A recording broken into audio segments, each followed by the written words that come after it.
भगवान शिव तुरंत और तत्काल प्रसन्न होने वाले देवता हैं, इसीलिए उन्हें आशुतोष कहा जाता है।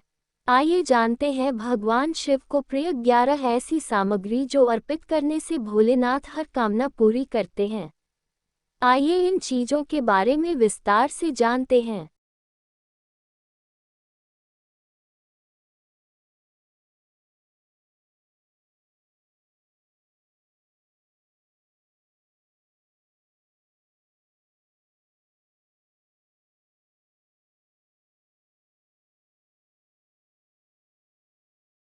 नंबर 1, जल। शिव पुराण में कहा गया है कि भगवान शिव ही स्वयं जल है। शिव पर जल चढ़ाने का महत्व भी समुद्र मंथन की कथा से जुड़ा है।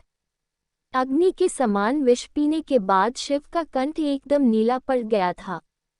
विष की उष्णता को शांत करके शिव को शीतलता प्रदान करने के लिए समस्त देवी देवताओं ने उन्हें जल अर्पित किया। इसलिए शिव पूजा में जल का विशेष महत्व है। नंबर 2, बिल्वपत्र। भगवान के 3 नेत्रों का प्रतीक है बिल्वपत्र, अतः 3 पत्तियों वाला बिल्वपत्र शिव जी को अत्यंत प्रिय है। प्रभु आशुतोष के पूजन में अभिषेक व बिल्वपत्र का प्रथम स्थान है। ऋषियों ने कहा है कि बिल्वपत्र भोले भंडारी को चढ़ाना एवं 1 करोड़ कन्याओं के कन्यादान का फल एक समान है। नंबर 3, आंकड़ा। शास्त्रों के मुताबिक शिव पूजा में 1 आंकड़े का फूल चढ़ाना सोने के दान के बराबर फल देता है। नंबर 4, धतूरा। भगवान शिव को धतूरा भी अत्यंत प्रिय है। इसके पीछे पुराणों में जहां धार्मिक कारण बताया गया है वहीं इसका वैज्ञानिक आधार भी है। भगवान शिव को कैलाश पर्वत पर रहते हैं। यह अत्यंत ठंडा क्षेत्र है जहां ऐसे आहार और औषधि की जरूरत होती है जो शरीर को ऊष्मा प्रदान करे। वैज्ञानिक दृष्टि से धतूरा सीमित मात्रा में लिया जाए तो औषधि का काम करता है और शरीर को अंदर से गर्म रखता है, जबकि धार्मिक दृष्टि से इसका कारण देवी भागवत पुराण में बताया गया है। इस पुराण के अनुसार शिव जी ने जब सागर मंथन से निकले हलाहल विष को पी लिया तब वह व्याकुल होने लगे। तब अश्विनी कुमारों ने भांग, धतूरा, बेल आदि औषधियों से शिव जी की व्याकुलता दूर की। उस समय से ही शिव जी को भांग धतूरा प्रिय है। शिवलिंग पर केवल धतूरा ही न चढ़ाए बल्कि अपने मन और विचारों की कड़वाहट भी अर्पित कर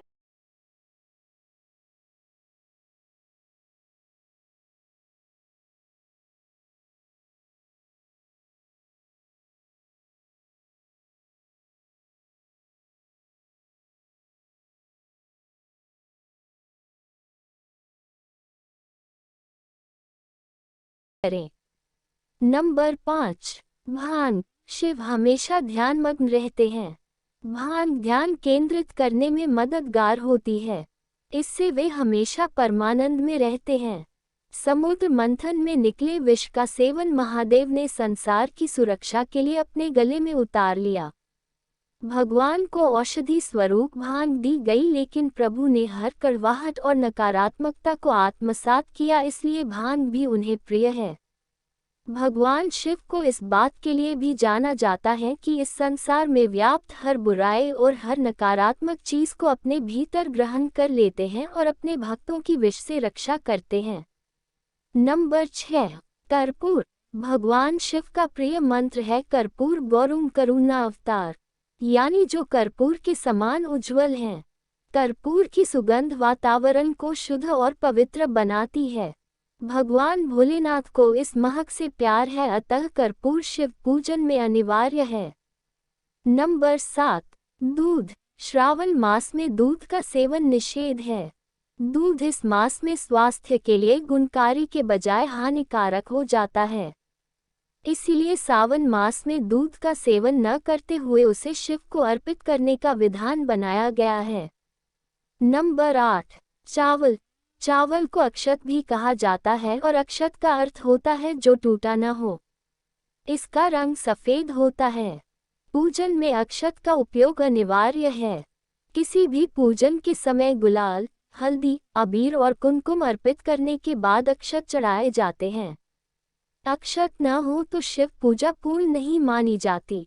यहाँ तक कि पूजा में आवश्यक कोई सामग्री न हो तो उसके एवज में भी चावल चढ़ाए जाते हैं।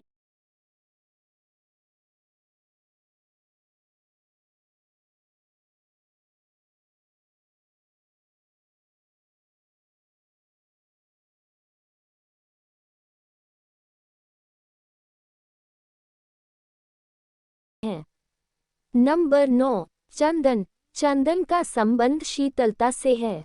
भगवान शिव मस्तक पर चंदन का त्रिपुंड लगाते हैं।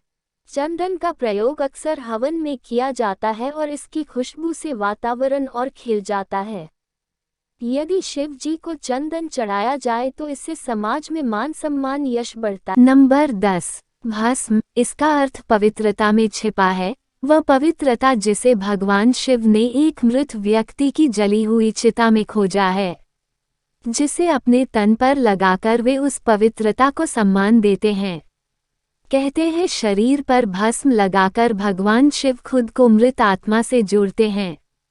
उनके अनुसार मरने के बाद मृत व्यक्ति को जलाने के पश्चात बची हुई राख में उसके जीवन का कोई कण शेष नहीं रहता। न उसके दुख, न सुख, न कोई बुराई और न ही उसकी कोई अच्छाई बचती है। इसलिए वह राख पवित्र है, उसमें किसी प्रकार का गुण अवगुण नहीं है। ऐसी राख को भगवान शिव अपने तन पर लगाकर सम्मानित करते हैं। एक कथा ये भी है कि पत्नी सती ने जब स्वयं को अग्नि के हवाले कर दिया तो क्रोधित शिव ने उनकी भस्म को अपनी पत्नी की आखिरी निशानी मानते हुए तन पर लगा लिया, ताकि सती भस्म के कणों के जरिए हमेशा उनके साथ ही रहे। नंबर 11, रुद्राक्ष। भगवान शिव ने रुद्राक्ष उत्पत्ति की कथा पार्वती जी से कही है। एक समय भगवान शिवजी ने 1000 वर्ष तक समाधि लगाई। समाधि पूर्ण होने पर जब उनका मन बाहरी जगत में आया, तब जगत के कल्याण की कामना वाले महादेव ने अपनी आंख बंद की। तभी उनके नेत्र से जल के बिंदु पृथ्वी पर गिरे। उन्हीं से रुद्राक्ष के वृक्ष उत्पन्न हुए और वे शिव की इच्छा से भक्तों के हित के लिए समग्र देश में फैल गए। उन वृक्षों पर जो फल लगे वे ही रुद्राक्ष हैं।